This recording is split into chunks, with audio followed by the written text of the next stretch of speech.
I use Christianity and the Abrahamic religions as the example because God creation in those religion is really easy to study. Because when the God does not talk to you of, it's, you're not being spoken to and taught about that God by that God. You're not being, this may not hold true. I don't know what your experience is. I'll be interested to know. You guys put it in the comments, but maybe you feel that the deity revealed itself to you. And if you did, make some videos of it. And it's not because I want to laugh at you or judge you. I'm a nerd, an academic, very much so love to hear people's experience, understand it. Like if you can test it, because it's infinitely fascinating to me. It's why I talk about like the arcane esoteric stuff that I do, because most people don't have the patience, but because of my experience, what I know, what I'm seeing, and then what I'm notified to do. I don't know, if you're a far-seeing person, you'll understand that when you have more a depth of perception more than some people, and you have access to information that extends beyond the average human perception, you'll see the danger ahead. You'll see the danger ahead. You'll be notified of the danger ahead. So if you see something, say that's the way I was raised. Radical acknowledgement of, like, you see something, say something, like you might be the solution, because if you can discern that there is a problem, and you know what the solution is, you should be saying something. It's the common example of, you see a backpack, like a backpack left in a public area in a park, you better be calling. You better be calling the police. Say, hey, there's this random backpack that's just been left here on the street. Looks like it's full to the brim. Looks like a suitcase abandoned. Could be what I'm fearing. Please check it out. Right. And then, as recorded history tells us, you save lives doing that. So it's a process that's a part of my worldview, a part of what and part of my experience, and it's part of the reason why I do what I do, and it's part of this series that I've been doing today. So just in conclusion, what I've been talking about is distortion. Okay, and I laid out for you what prediction is in two oversimplified examples, how prediction functions. Okay, because information will be made available depending on your ability to perceive, like what your gifts are, just what your capacities are. People need to stop being so woo woo about this nonsense. You have a capacity. It's like a skill. It's a talent. Okay.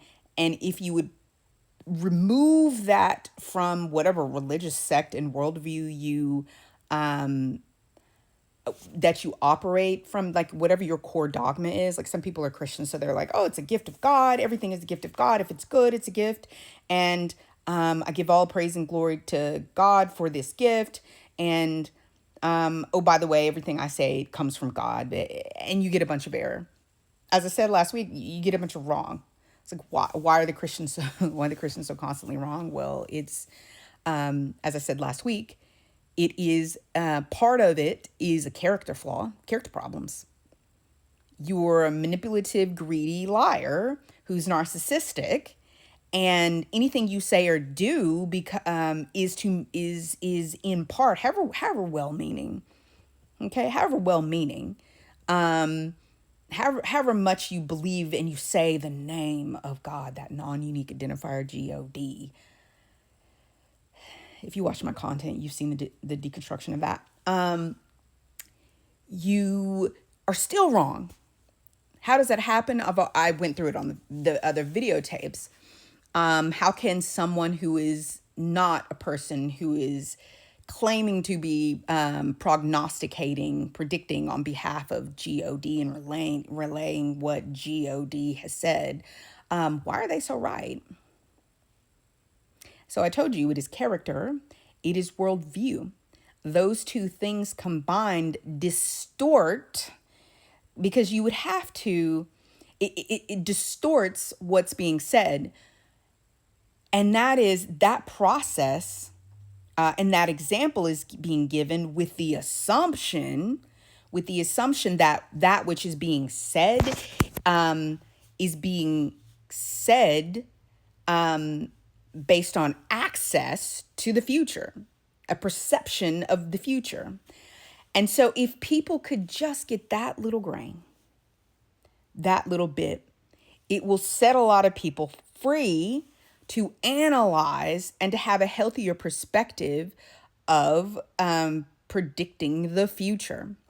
Because many people claim many different sources who tell them the future, or who give them information about the present. Most of my examples today have been based on people who, let me plug myself in here so I don't have any power, have been based on talking about the future. I have done that because the topic that I'm talking about can lose people if you care about it.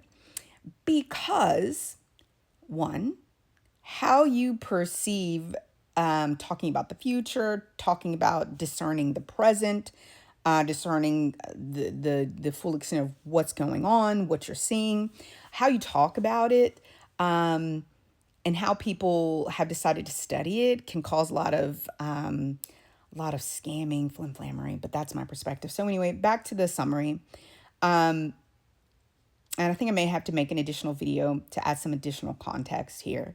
So in summary, prediction becomes erroneous, error-ridden. Predictions become erroneous and error-ridden because of distortion. And that distortion is caused by the things that I've stated. And I apologize for kind of repeating again and again the same thing. I'm going to re-explore it in a different way. But it's very much so people need to understand that concept. And if you begin to understand that concept, you and I can move forward into studying the topic with more depth. So I'll start there. And so wrapping this back around to something, the Kim Clement example. And not just that, I'm blanking on, there was another individual. I was talking about the South African prophets, talking about Christian prophecy. Once you understand what I'm saying, and you understand what I was saying last week, which is people need to demystify the ability to perceive, the ability to predict the future, the ability to perceive the present, your access to the fullness of reality. You got to demystify, de-woo-woo, de-vibe, scam it. And if you began to think of it from a critical thinking, analytical perspective, we could chart a healthier path forward for people who are able to, for people who relay the information received through their extended ability to perceive reality that is perceived to be present, past, and future. But I think we may stop it from there. I'll probably come back. I need to take a walk on, and then kind of get back to you on, because there was a third example that I'm blanking on.